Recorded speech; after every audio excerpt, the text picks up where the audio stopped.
Materi Sejarah Indonesia kelas 12, di mana masih melanjutkan materi yang minggu lalu. Ini dia judulnya ya, stabilisasi politik dan keamanan sebagai dasar pembangunan. Oke. Yang pertama, stabilisasi politik dan keamanan sebagai dasar pembangunan. Jadi, Orde Baru mencanangkan berbagai konsep dan aktivitas pembangunan nasional yang berorientasi pada kesejahteraan masyarakat. Langkah pertama adalah Kabinet Pembangunan 1 pada tanggal 6 Juni 1968. Ya, jadi langkah pertama melaksanakan pembangunan nasional itu adalah dengan membentuknya Kabinet Pembangunan baru. Kabinet Pembangunan 1, yaitu pada tanggal 6 Juni 1968. Nah, program Kabinet Pembangunan 1 itu dikenal dengan sebutan Pancakrida Kabinet Pembangunan. Apa saja sih isi dari program Kabinet Pembangunan 1 itu, atau yang disebut dengan Pancakrida Kabinet Pembangunan? Nah, yang pertama adalah menciptakan stabilitas politik dan ekonomi sebagai syarat mutlak berhasilnya pelaksanaan rencana pembangunan 5 tahun atau repelita dan pemilihan umum. Yang kedua adalah menyusun dan merencanakan repelita. Nah, yang kelima adalah melanjutkan penyempurnaan dan pembersihan secara menyeluruh aparatur negara baik di pusat maupun di daerah dari unsur-unsur komunisme. Pelaksanaan pemilihan umum. Jadi, salah satu langkah pemerintah Orde Baru untuk mewujudkan situasi pemerintahan yang kondusif dilakukan dengan cara menyelenggarakan pemilihan umum. Pemilihan umum pada masa Orde Baru didasarkan pada ketetapan MPRS nomor 9/MPRS/1996. Oke. Di sini pemilu pada masa Orde Baru dilaksanakan selama 6 kali, yaitu tahun 1971, 1977, 1982, 1987, 1992, dan 1997. Pemilu pada masa pemerintahan Orde Baru selalu dimenangkan oleh Partai Golkar. Nah, fenomena ini menjadikan Soeharto berturut-turut menjabat sebagai presiden sehingga memegang kekuasaan selama 32 tahun. Jadi di sini Soeharto menjadi presiden itu selama 32 tahun karena pemilu selalu dimenangkan oleh Golkar. Selanjutnya, berbeda dengan jabatan presiden yang selalu diraih oleh Presiden Soeharto, jabatan wakil presiden pada masa Orde Baru mengalami pergantian.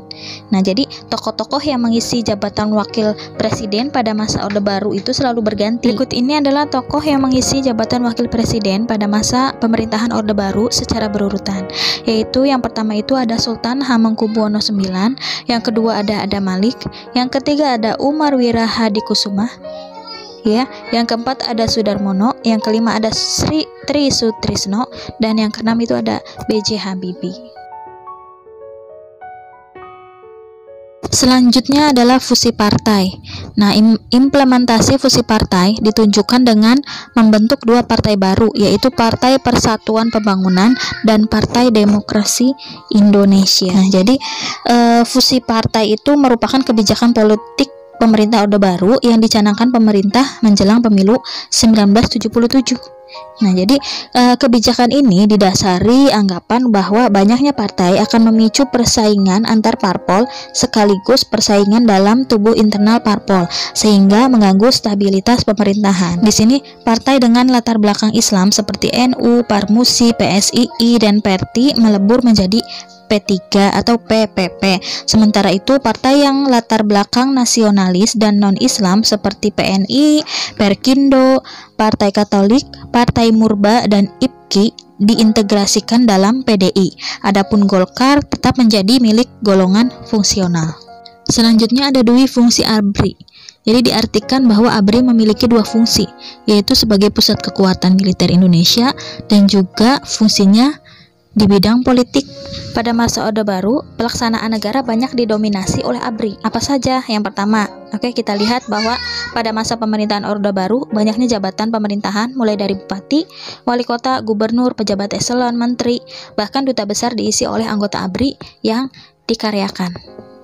Yang kedua, ABRI bersama-sama Korpri dijadikan sebagai salah satu tulang punggung yang menyangga keberadaan Golkar sebagai partai politik yang berkuasa pada saat itu. ABRI melalui berbagai yayasan yang dibentuk memperkenankan mempunyai dan menjalankan berbagai bidang usaha dan lain sebagainya.